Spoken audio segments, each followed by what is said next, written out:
So, in the previous TikTok, I explained the history of sundown towns, but did you all know that these places still exist today? Here's some modern day sundown towns to avoid when traveling while black.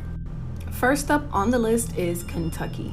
A 30-year-old hiker named Barkle Williams recently journeyed from his home in Prince George County, Maryland, to visit the Devil's Bathtub in Deep Virginia. He stopped for gas along the way on Route 66 in Kentucky, and the cashier presented him with a warning that potentially saved his life.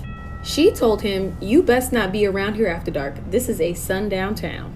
According to James W. Loewen, the author of Sundown Towns, A Hidden Dimension of American Racism, at least 60 of Kentucky's 782 towns are believed to be and previously have been considered sundown towns.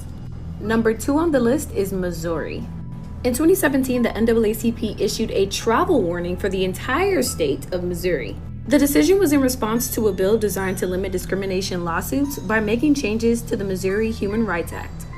Senate Bill number 43 would require employees to prove that their protected characteristics were a motivating factor for being discriminated against, when previously the requirement was to simply show that it was a contributing factor. In Missouri, the NAACP also referenced hate crimes and data which showed that black motorists were 75% more likely to be pulled over and stopped and searched by police enforcement than their white counterparts. San Antonio, Texas is third on the list. In 2020, a group called the Defund San Antonio Police Department Coalition issued a travel warning from San Antonio, labeling it as a sundown town. A travel advisory had been issued to warn that any black people in or traveling to San Antonio must use increased caution when visiting the city due to the city's policing policies that put black lives in danger. Number 4 on the list is Vador, Texas. A black truck driver personally recorded his experience of a night spent in a sundown town. He goes on to explain that he was delivering and retrieving a truckload in a place called Vador, Texas. When he arrived in Vador, he understood why the place carried a reputation, as he witnessed Confederate flags everywhere.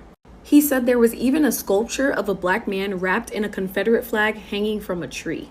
While he was at a designated loading area, he overheard chatter about Code Red and actually heard someone discussing his safety. He was soon personally advised to leave the area because it was near sundown and not to stop anywhere until he at least arrived in the nearby city of Beaumont, Texas.